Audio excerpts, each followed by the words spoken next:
How important is your smartphone's warranty to you?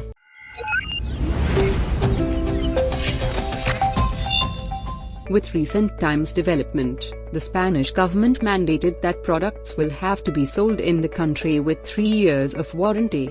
This ruling extends the duration of the warranty on most products, including electronics, from the existing period of 2 years.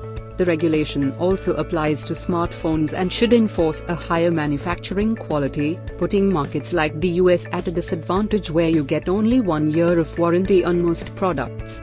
A longer warranty for your smartphone certainly has its advantages, but is that something you care about?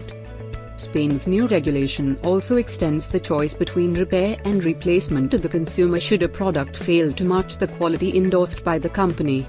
Overall, this should compel companies to ensure better quality products so that they continue to work as intended for a longer period. Something to think about. Besides Spain, other regions also offer similar protections to consumers. Companies that sell in the European Union, for instance, are obligated to offer at least a 2-year guarantee of compliance. Some countries have their own consumer protection laws that extend the EU's 2-year ruling. Sweden, for example, lets you claim a guarantee in 3 years of purchase, whereas Iceland and Norway extend this to 5 years. In the UK, you can claim a warranty under the Sale of Goods Act, SOGA, even up to 6 years after the purchase in most conditions.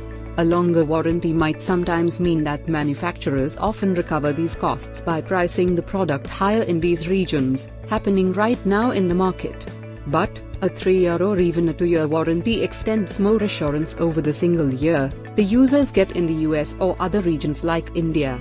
This also goes hand in hand with companies' efforts to make their devices last longer via software updates. Although there are several questions to be asked of this topic, one main thing would be that do all of us use a smartphone more than 2 years in this ever-rising smartphone market?